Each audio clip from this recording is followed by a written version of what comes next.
오늘부터 출애굽기 13장에서 17장에 이르는 광야 생활을 좀 같이 생각해 보겠습니다.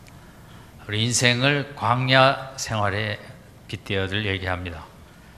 우리는 광야가 없는 나라이고, 이제 미국처럼 애리조나 쪽에 사막도 없고, 또 몽고에처럼 사막도 없고, 중국도 사막이 있는데, 이 광야는 특별히 시나이 반도 쪽, 또 유대, 애굽 이쪽에 그 광야라는 지역이 있는데, 이게 사막하고 다르고 또 이 돌산으로 주로 이루어져 있고, 제주도처럼 비가 땅속으로 들어가는 곳이 아니라 땅속으로 하나도 스며들지 않는 그런 종류의 돌로 이렇게 산맥이 구성되어 있는 이 시나이 반도 광야는 인간이 살기에 가장 척박한 곳으로들 얘기합니다. 그런데 이런 그 광야라는 것의 의미는 거기서는 인간이 자기의 힘으로 살아갈 수 없다, 이게 광야의 뜻입니다. 우리가 말하는 마찬가지로 우리 인생을 광야 생활에 빗대면, 우리가 뭐 참 여러 좋은 기술을 많이 발전했음에도 얼마나 살기가 어렵고 힘들고, 그것이 또 내 힘으로 정말 부족해서 어떻게 감당할 수 없는 우리의 현실적인 모습이 성경에 나타나는 광야 생활의 모습과 유사한 점이 많이 있습니다. 요즘 세계는 정말 힘들지 않은 나라가 하나도 없고, 어젯밤에도 제가 KBS에서 유럽의 요즘 모습을 봤는데, 나라마다 난민 때문에 회교와의 갈등, 종교의 갈등, 또 그런 정치적인 갈등, 여러 가지 너무 또 테러와의 이 고통. 영국만 해도 EU 탈퇴를 런던에서는 반대가 한 60%였지만, 또 그 위에 도시에 가면 EU 탈퇴 찬성이 70%였던 거예요. 그러니까 도시 대 도시의 갈등, 또 나이 든 사람은 찬성을 많이 했기 때문에 젊은 사람들과의 갈등, 런던에서는 정말 날마다 수만 명이 모여 시위도 하고, 이거 국론의 분열, 뭐 이런 것들이 나라마다 지금 고통스럽고, 미국은 또 흑백 문제, 뭐 여러 가지, 난민은 또 여러 가지 정치 경제 문제, 우리나라는 우리나라대로 청나라 쳐들어오기 때처럼 여러 가지 분열과, 또 게다가 금년에는 너무 덥고, 우리도 정말 너무 광야 같은 나날을 보내고 있습니다. 최근에도 한 경찰이 자살을 했는데, 지난달 말에 그는 너무 경찰에서도 훌륭한 문화체육부 장관상도 작년에 표창한 탁월한 경찰이었는데, 이제 자살해서, 그 금년만 해도 경찰이 19명이 자살을 했다는 것입니다. 근데 이 경찰의 어려움 중에 하나는 살인범이 자꾸 꿈에 나타나고, 그 잔혹한 범죄 현장의 모습이 마음에 각인이 돼서 참 너무 힘들다는 것입니다. 노량진에 경찰 공무원이 되기 위해 얼마나 많은 분들이 땀을 흘리고 있는데, 실제로 또 원하는 자리에 가면 그만한 어려움이 있고, 소방관들의 자살도 너무 많다는 것입니다. 불을 끄다 순직한 소방관보다 이런 소방관의 어려운 직업으로 인한 자살이 더 많다는 것입니다. 우울증이 많고, 그런 그 불타는 참혹한 현장, 또 구출해내지 못한 어떤 그 마음의 부담, 거기서 상처받은 사람들, 불꽃에 대한 두려움, 소방관도 절반 이상이 정신장애 치료가 필요하다. 어디 힘들지 않은 인생이 없는 것. 최근 또 IS는 미국의 살상 명부를 15,000명을 만들었다. 어디서 그 명단이 나왔냐? 미국 인터넷에 교회에 들어가서 아마 그 주소를 뽑은 것 같습니다. 그래서 교회 인터넷에도 그런 주소가 나가면 안 되겠어요. 그러니까 또 미국에서 교회 다니는 분들이 얼마나 나는 거기 들어가 있지 않을까. 우리나라도 아직은 그래도 이만한 게 다행인데, 이 IS 때문에 너무 세상은 더 갖다나 광야 같은 세상이 정말 너무 힘든 광야로 우리로 생활을 하게 합니다. 이런 광야 같은 인생 속에 하나님께서 우리를 구원하신 의미는 무엇인가? 그 구원의 의미는 오늘 본문에서 세 가지로 생각을 해보겠는데, 광야에서 힘들고 시달리고 무겁고 지치다가 쓰러지는 게 아니라 그런 환경 속에서도 어떻게 하면 그 평안한 삶, 기쁨의 삶, 생기가 있는 삶, 이런 삶을 축복을 주려고 하나님께서 우리를 구원하셨습니다. 광야 속에 힘들고 지치고 쓰러질 수밖에 없는 우리들에게 환경을 초월한 하나님을 믿음으로 말미암아 그런 감옥 같은 그런 혹독한 광야 같은 인생 속에서도 어떤 풍성한 생명, 부유한 생명의 질을 우리들이 살 수 있도록 하나님은 우리를 구원하셨습니다. 그런 삶을 하나님께서 준비하시고 우리가 해야 될 일은 믿음이죠. 하나님의 그 믿음을 가지고 우리는 광야 같은 혹독한 환경 속에서도 천국과 같은 삶을 살 수도 있는 것입니다. 오늘 본문에 이제 세 가지로 생각해 보는데, 첫 번째는 우리가 17절을 같이 읽겠습니다. 시작. 바로가 백성을 보낸 후에 블레셋 사람의 땅의 길로 자도 하나님이 그들을 그 길로 인도하지 아니하셨으니, 이는 하나님이 말씀하시기를 이 백성이 전쟁을 보면 뉘우쳐 애굽으로 돌아갈까 하셨습니다. 18절에 보면 그러므로 하나님이 홍해의 광야길로 돌려 백성을 인도하심에 이스라엘 자손이 애굽 땅에서 항구를 지어 나올 때, 오늘 본문은 일단 애굽에서 10가지 재앙을 통하여 이제 출애굽이 결정이 되고 드디어 애굽을 떠난 다음의 일입니다.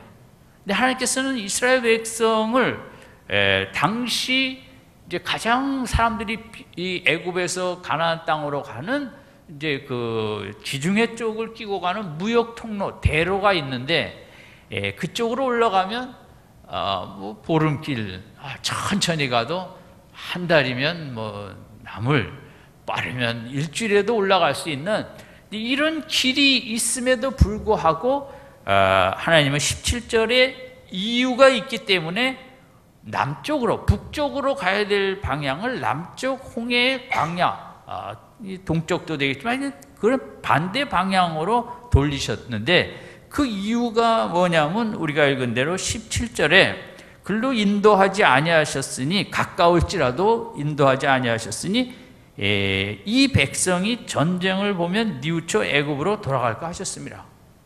이 노예 생활만 하고 군사적인 훈련은 한 번도 안 한 백성이 이 블레셋은 이제 그 당시 청동 문화가 발전된 나라였거든요.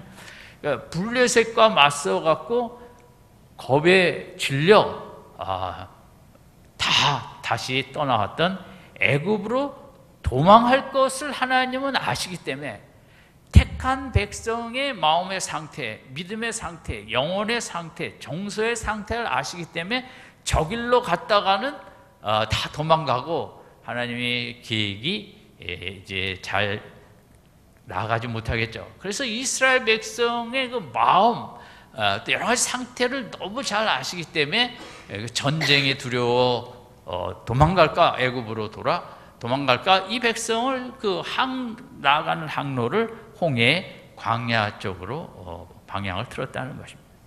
여기서 이제 생각해야 되는, 우리가 가져야 될 믿음은 우리 이 하나님의 택한 백성이 나아가는 그 길은 하나님이 우리에게 더 맞는 길을 더 잘 알고 계시다는 거죠.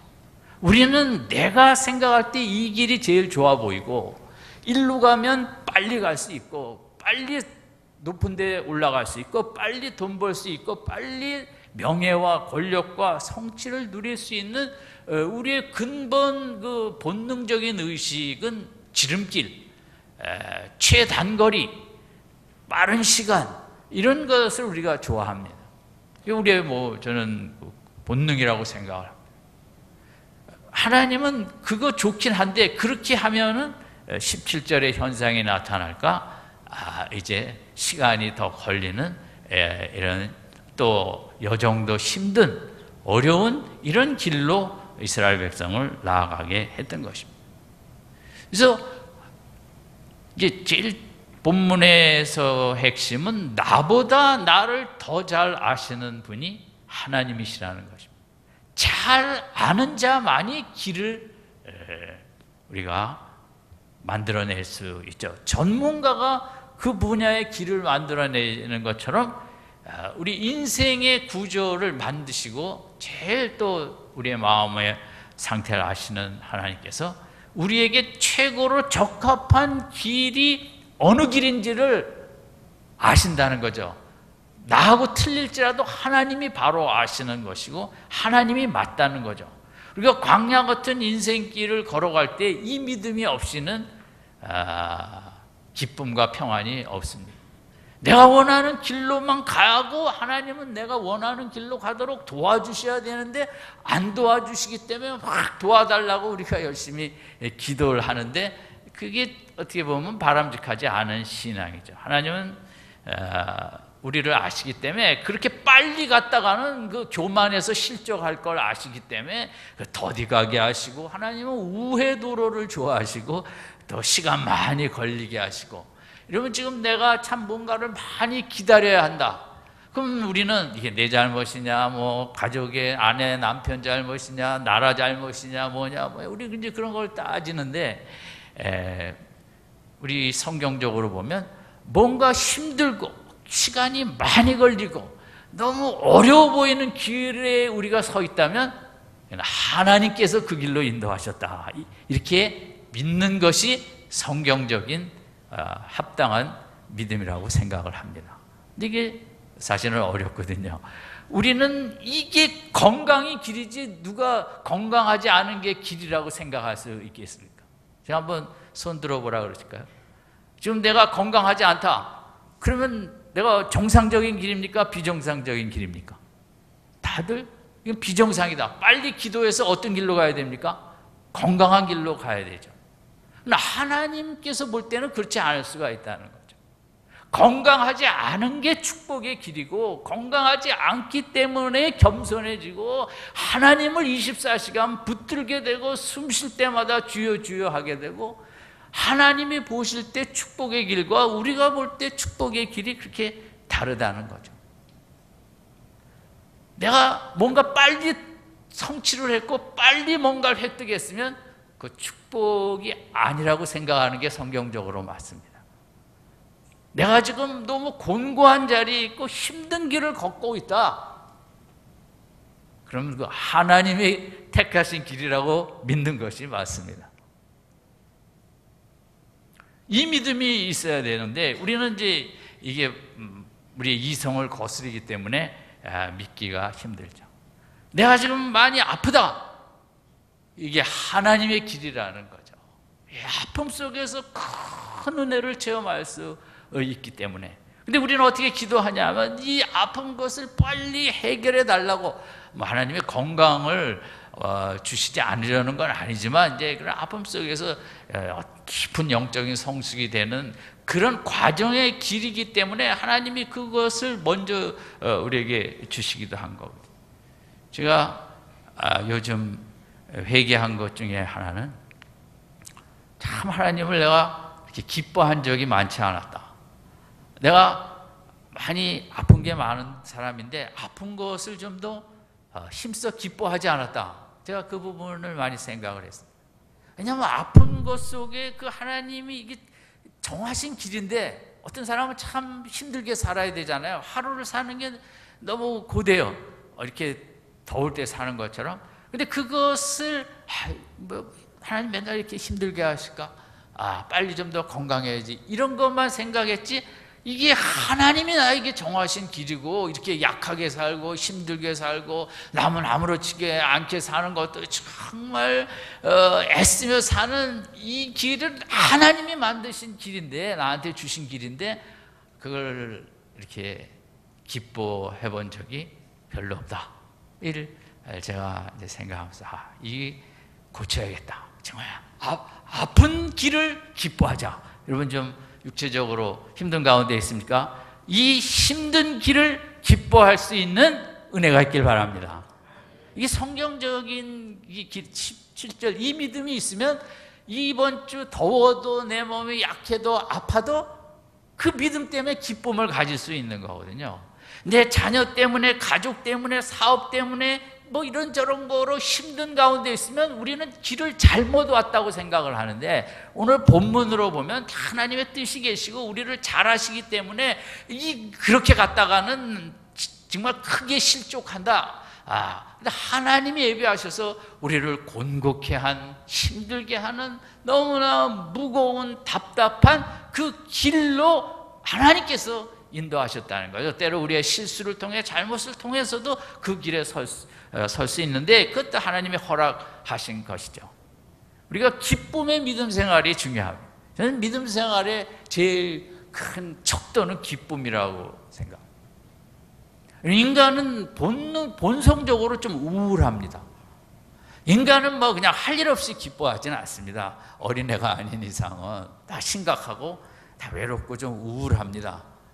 그런데 이제 그 심하면 안 되겠고, 그런 가운데 하나님께서 우리로 믿음 생활하게 하신 건 그런 본능을 깨고, 또 환경이 광야 같은 속에서도 하나님의 다 길을 예정하셨지, 이 길은 하나님의 뜻이 계시지, 그러면서 그 기뻐하는 믿음을 갖는다면 하나님은 너무너무 좋아하실 거예요.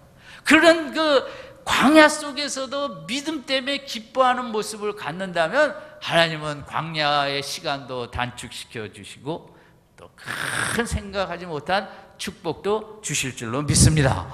근데 우리가 그걸 기뻐하지 못하고 원망하고 불평하다 보면 시간도 더 길어지는 거죠. 우리가 다음 주부터 생각할 이스라엘의 광야 생활이 그런 거예요. 이게 하나님이 인도하시는 길에 대한 못마땅함, 믿음이 없으니까 원망, 불평. 그러니까 한 1년 내 하나님 계획을 뭐 이렇게 세우셨던 게 40년이 된 거죠. 네?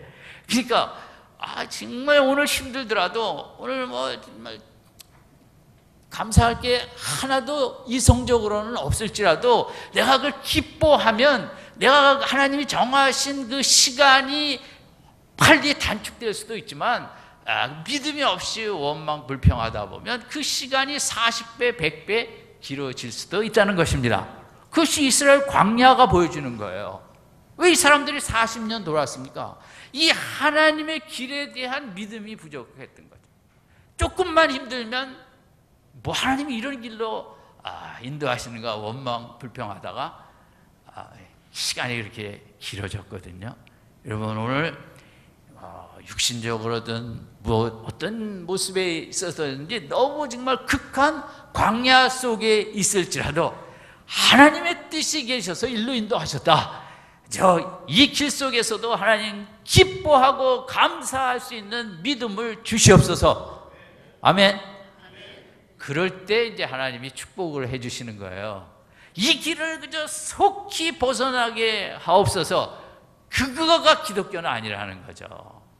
그것을 기쁨으로 감당하다 보면 요셉처럼 한순간에 막 높이 올릴 때 측량할 수가 없는 하나님의 역사가 있는 것인데, 우리가 이 길에 대해서 17절 우리들은 이번 주간도 요 길로 가면 되겠다 할 때 하나님께서 아시기 때문에 뭔가 일로 갔다가는 안 될 이유가 있어갖고 우리를 좀 더 외로운 길, 힘든 길, 속상한 길, 짜증나는 길, 고통의 길, 길로 가게 될지라도 우리 마음에 하나님의 뜻이 계셔서 이 길로 인도하셨다는 믿음이 확실히 넘치시길 바랍니다.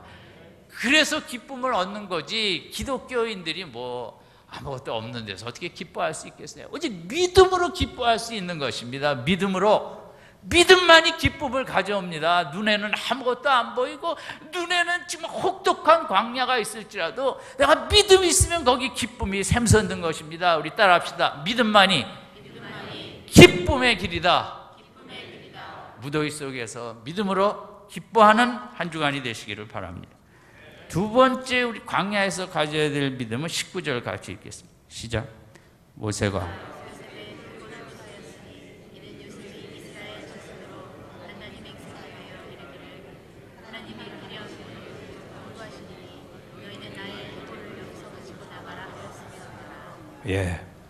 이 해골 신앙이에요. 해골 믿음은 뭐냐? 요셉의 해골이 중요한 거. 요셉은 죽을 때 반드시 너희들은 애굽을 떠나 가나안 땅으로 가게 될 것이다. 그때 내가 시간이 얼마나 흘러서 뼈만 남았을지라도 해골만 남았을지라도 그 해골을 가지고 가나안 땅 하나님의 약속하신 땅으로 가서 아버지 할아버지 무덤에 나를 묻어달라. 이 말은 요셉은 애굽의 2인자로서 영광의 자리에 있었지만 그 마음에는 애굽의 권력, 명예, 보화 그런 게 없고 오직 하나님의 약속만 붙잡고 우리가 여기 이곳은 우리의 거주처가 아니고 우리는 하나님의 약속의 백성이고 약속의 이 땅에 갈 약속의 백성이다. 요셉의 마음에는 늘 하나님의 약속을 그리며 기리며 그곳에 마음을 중심을 두고 애굽은 겉으로는 모든 일을 하면서 2인자 자리에 있었지만 마음으로는 하나님의 약속만 바라보며 살았다는 것입니다. 그 광야 백성도 그렇고 오늘 우리도 살아남을 길은 요셉처럼 내가 뭐 오늘 돈이 많든 어떤 자리에 있든 그거에 마음 빼앗기지 말고 하나님의 약속만 바라보는 것입니다. 하나님이 약속하신 천국만 바라보며 하나님이 약속하신 그 주실 믿음으로 가는 자에게 크신 주실 상급 면류관 초대교회가 예수님의 약속에 대한 믿음이 없었다면 곧 재림한다는 그 약속의 믿음이 없었다면 초대교회에는 없어졌을 것입니다. 영원한 천국, 더디 오실지라도 영원한 천국과 영생의 그 약속을 붙잡지 않았더라면 초대교회는 없어졌을 것입니다. 오늘 우리도 마찬가지죠. 이 광야 같은 인생에 우리가 붙잡아야 될 약속이 필요한데 그걸 대통령이 주는 것도 아니고 상업통상부 장관인가 그분도 뭐 3시간에서 뭐 해준다 그러더니 뭐 30분인가 1시간 이런 약속 갖고는 우리가 짜증만 나죠. 하나님의 약속은 성경에 나타나는 어떤 약속이든 하나님의 약속은 반드시 하나님이 우리에게 허락해 주실 줄로 믿습니다. 능치 못할 일이 없고 누가 예수 그리스도에서 하나님의 사랑에서 우리를 끊으려? 누가 우리를 대적하려? 예수를 주신 하나님께서 어찌 좋은 것을 우리에게 주시지 아니하리요? 로마서 8장에만 있는 하나님의 약속만 붙잡아도 이 무더위와 상관없는 정말 기쁨의 한날 한날을 살아가게 될 수 있는 줄로 믿습니다. 16세기 유럽의 귀족들은 그 거실에 해골들을 하나씩 이렇게 비치하였다고 합니다. 해골 수집이 그 당시 유행이었대요. 그럼 왜 그랬을까? 우리 인생이 어디로 돌아가는가? 내가 오늘 귀족이고 명예와 뭐 이런저런 거 갖고 있는데 나는 결국 흙으로 돌아갈 최초 해골이 내 미래의 모습이다. 믿음을 갖고 우리가 바로 살다 천국에 가야겠다고.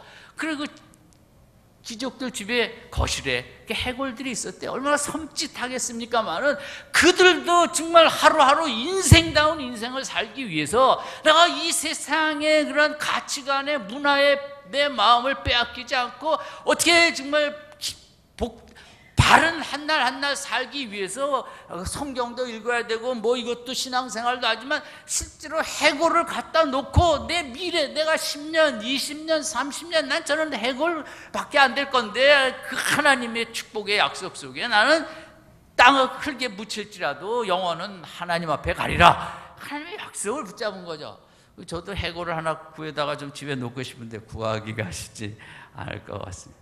여러분, 이 한 주간도 이 광야 생활은 우리가 이겨내기가 너무 어려워요. 하나님의 약속, 믿음으로 갈 때 반드시 하나님께서 축복을, 이 땅에서도 귀한 복을 주시고, 이 땅에 끝나면 천국이라는 이 약속의 축복은 너무 어마어마하기 때문에 우리가 잘 느끼질 못해서 그렇지, 그게 초대교회를 만든 거거든요. 그 약속 하나가, 여러분, 하나님의 말씀 중에 어떤 말씀이라도 되게 약속의 말씀이죠. 하나님의 말씀은 이 한 주간 약속의 말씀을 꼭 붙잡고 더위를 이기고 세상을 이기고 천국 삶을 사시기를 바랍니다. 그 첫 번째는, 광야 생활은 오늘 본문에 하나님이 의도하신 걸 안 하면 광야 생활 너무 힘들어서 못해요. 첫 번째 한 것처럼 하나님의 주권, 하나님이 나의 가는 길을 이끄신다, 하나님이 정하신다는 이 믿음 없이는 그냥 내 생각대로 뭔가 틀리면 낙심하고 불안하는, 이래 갖고는 우리가 광야 인생을 복되게 살 수가 없죠. 두 번째는 하나님의 약속을 붙잡지 않고는 우리는 흔들릴 수밖에 없죠. 정치인들 약속 붙잡고 이거 할 수도 없는, 선거 때만 되면 뭐 혼자 이 나라를 다 행복하게 해줄 것 같고 뭐 할 것 같은 그 헛된 약속들 믿어갖고는 우리가 이 땅에서 뭐 복되게 살아갈 수가 없죠. 그들이 애를 쓰긴 쓰지만 인간의 너무 한계가 있죠. 하나님의 약속을 붙잡을 때 흔들리지 아니하고 귀한 삶을 살 수 있죠. 세 번째는 우리 20절에서 22절까지 같이 읽겠습니다. 시작. 그들이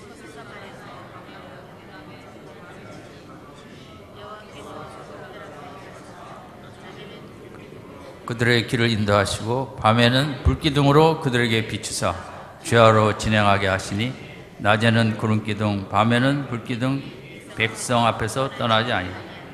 세 번째는 이 광야 생활을 우리가 이기기 위해서 이스라엘 백성에게 하나님께서 이 구름기둥 불기둥의 임재를 주셨습니다.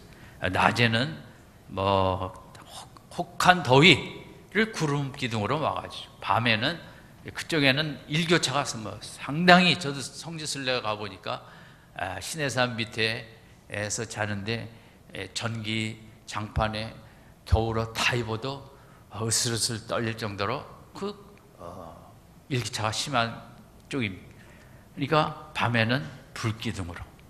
이것은 이제 이 구름기둥, 불기둥은 똑같은데 그 똑같은 기둥이 낮에는 구름으로 밤에는 불기둥이 되는 거거든요. 이것은 하나님의 임재를 상징합니다. 하나님께서 24시간 택한 백성 가까이 계신다는 것입니다. 우리 신약에 와서는 성령을 받을 때 성령으로 말미암아 주님이 우리 속에 내주하시죠. 그러니까 이스라엘 백성이 이제 그런 훈련을 받는 것입니다. 하나님은 어쩌다가 우리와 함께 하시는 분이 아니라 우리가 잠잘 때에도 24시간 내 곁에, 내 가장 가까운 곳에 계시고 나를 사랑하시고 나를 보호하시고 지키시고 인도하시는 이 구름기둥과 불기둥을 통해서 하나님의 사랑의 임재를 깨닫게 되는 것입니다. 가족은 밤에 아무리 지켜주고 싶어도 잠을 자야죠. 정말 하나님은 너무나 내 곁에 가장 가까이 계신 분, 우리의 형편을 아시고 길도 인도하시지만 우리의 연약함을, 더위 속에 추위 속에 뭐 한순간에 죽을 수밖에 없는 인생을 아시기에 그저 낮에는 구름으로 밤에는 불기둥으로 우리와 함께 하시는 이 속에서 하나님의 임재에 대한 믿음을 갖게 되고, 그 구름기둥, 불기둥을 통해서 하나님의 이제 사랑을 체험하게 됩니다. 24시간 나와 함께 한다는 것은 뭐 최고의 사랑이죠. 우리가 자식을 아무리 사랑해도 학교 가면 또 같이 할 수 없고, 잠잘 땐 자기 방에서 가서 자. 하나님은 졸지도 주무시도 아니하시는 그 사랑으로 24시간, 그러니까 하나님은 24시간 내 곁에 임재하신다는 이 믿음이 있어야만 광야 생활을 이겨나갈 수 있는 거예요. 우리는 외롭거든요. 이 시대는 마음이 차가운 시대예요. 극한 경쟁과 승자 독식과 뭐 친구를 만들 수 없는 다 라이벌이고, 남을 공감할 수 없는 시대가 이 시대예요. 공감할 겨를이 없죠. 내가 살아남아야 되는데 나를 공감해 주기도 힘든 시대죠. 정말 내 곁에 누가 있는 것을 이렇게 느낄 수 없는 싱글족의 뭐 몇백만으로 앞으로 인구 25%에서 30, 40%로 홀로 사는 사람들이 너무 많고, 홀로 살면서 물론 아무리 인터넷을 해도 인터넷이 주는 마음의 따뜻함은 그거는 그 진짜가 아니래잖아요. 마음이 따뜻하지 않기 때문에 우리는 분노를 폭발하고 그냥 죽이고 음주운전하고 가서 폭행하고 뭐하고, 모든 오늘 이 시대의 이 수많은 범죄의 원인은 외롭다는 거예요. 마음이 차갑다는 거예요. 그러니까 이렇게 감정이 폭발하면 언제 어떻게 될지 모르는 이제 우리 인간의 모습이 많이 나타나고 있죠. 24시간 하나님이 내 곁에 계신다, 사랑으로 내 곁에 계신다고 하는 기독교는 내 마음을 정말 따뜻하게 해주는 신앙입니다. 저는 기독교의 핵심은 다른 거가 아니라고 생각합니다. 이게 윤리가 아니라 인간의 가슴을 따뜻하게 해주는 게 기독교의 핵심입니다. 그분은 24시간 내 가장 가까운 곁에서 나를 사랑하시고 지켜 보호해 주시기 때문인 것입니다. 가슴이 따뜻해지는 하나님의 임재를 하나님이 나와 함께 하심을 체험할 때 가슴이 따뜻해지거든요. 교회 다니는 목적이에요. 신앙의 목적. 오늘 예배 드리는 분 가운데도 어떤 성도님들은 정말 하나님이 늘 나와 함께 하신다는 그 믿음 속에 마음에 따뜻함이 더 많은 분도 있고, 어떤 분들은 도대체 하나님이 정말 나와 함께 하시는가, 그게 아직도 느껴지지 않고 이제 체험이 부족한 분들도 계시겠죠. 그러니까 기독교는 하나의 임마누엘, 하나님이 나와 함께 하신다는 걸 체험하는 게 기독교예요. 광야에서는 그 구름 기둥, 불 기둥으로 시각적으로 감각적으로 그들이 체험했는데, 신약에서는 성령으로 그것을 체험하게 됩니다. 우리가 기도하고 찬양하고 성령이 충만하면 하나님이 나와 함께 하심이 막 체험되어지고 내 가슴이 뜨거워지고 따뜻해지고, 그러다 보면 옆에 사람도 사랑하게 되는 날이 갈수록 정말 가슴이 따뜻해지는 축복이 있길 바랍니다. 그것은 술로 춤으로, 마약으로, 영화로, 스포츠로, 그것은 한순간은 가능한데 그 내 마음을 그렇게 할 수는 없습니다. 잠깐 하다 말죠. 진짜 영원한 그 진리만이 그 내 가슴을 따뜻하게 쫙 끌어가는 거죠. 이번에 양궁에서 금메달을 딴 장혜진 양, 그러나 세계 1위는 최미선 양이었어요. 그러나 그들이 준결 올라오면서 바람이 부니까 최미선 양은 5점을 쏜 적도 있고 장혜진 양은 3점을 쏜 적도 있어요. 여러분, 3점을 쐈으면 포기해야죠. 의기가 소침해서. 이 장혜진 양은 신앙이 힘이 있고 또 별명이 장긍정이래요. 긍정적으로 생각하는. 그러니까 3점을 맞았는데 아마 가슴이 저는 늘 따뜻했을 거라고 생각합니다. 3점 맞을 수도 있지, 하나님이 3점 맞으랬나 보다. 그러나 5점 맞은 최미선 양이 더 떨려갖고 결승 메달을 못 땄죠. 그리고 가슴이 따뜻한 게 중요합니다, 인생에서. 우리는 공부 잘하고 돈 많고 높은 자리에 올라가고, 이러면 높은 자리에 올라간 검찰에 계신 분들 요즘 뭡니까?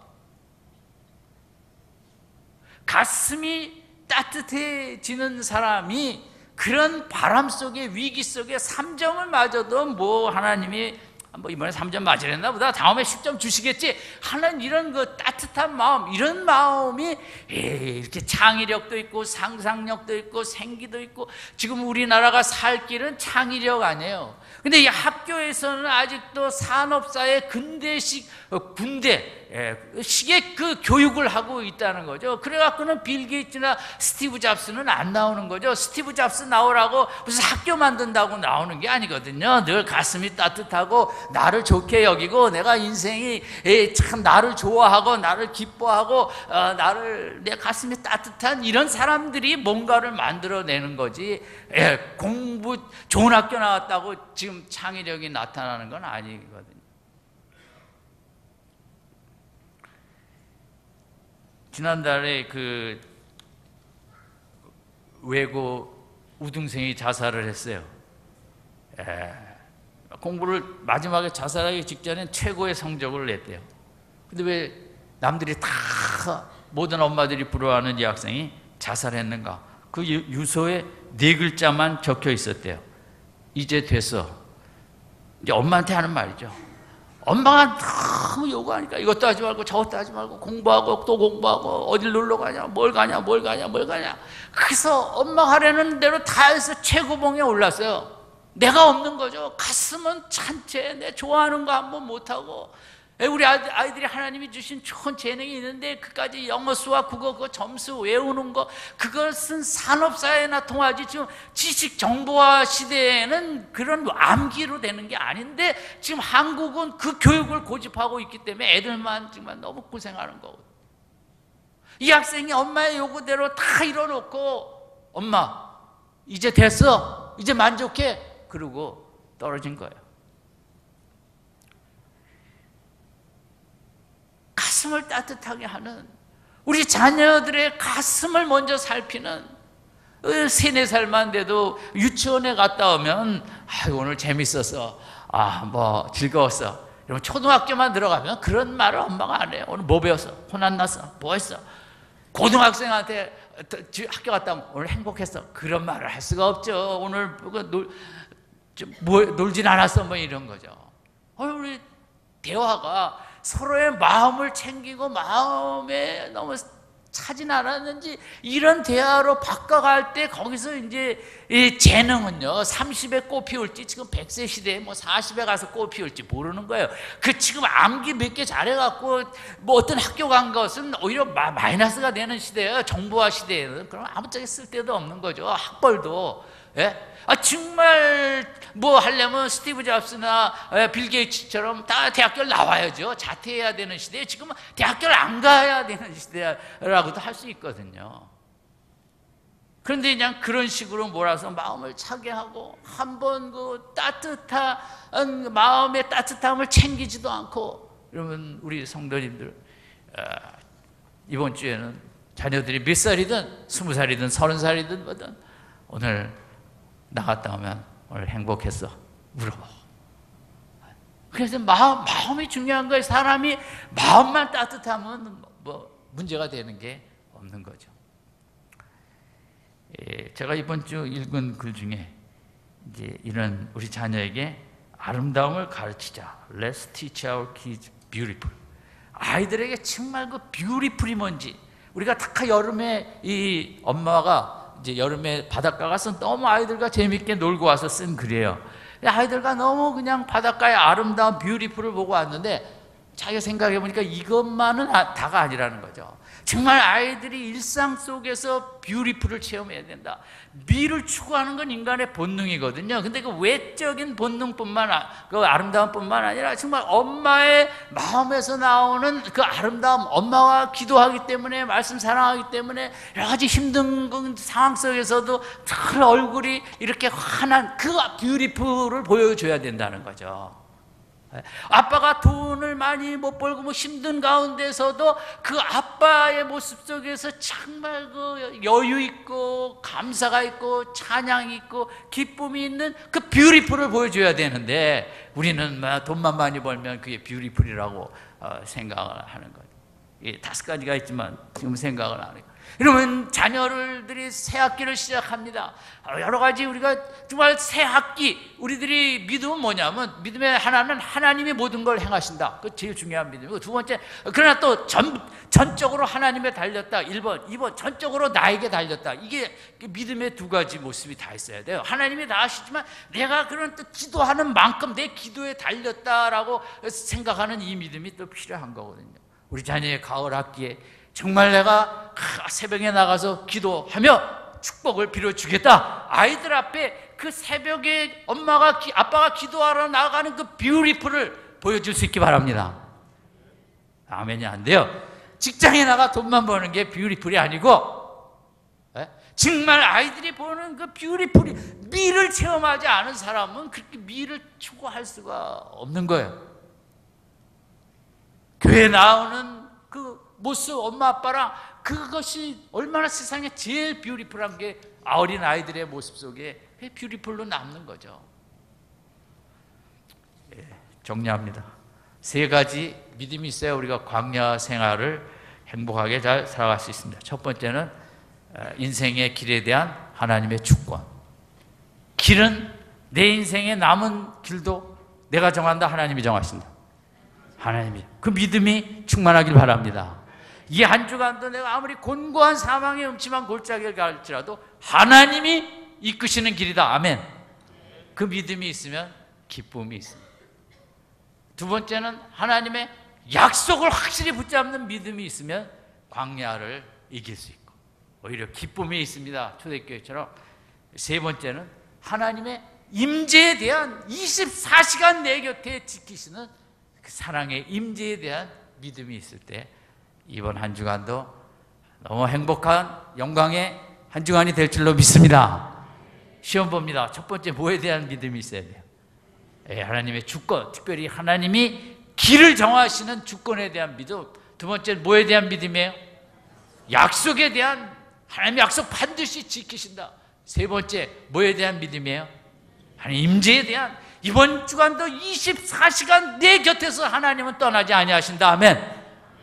잠잘 때에도 이 믿음을 가지고 이 한 주간도 더위 속에 아랑곳하지 않고 행복하고 기쁨이 넘치는 복된 삶이 되시기를 주님의 이름으로 축원드립니다. 기도하겠습니다.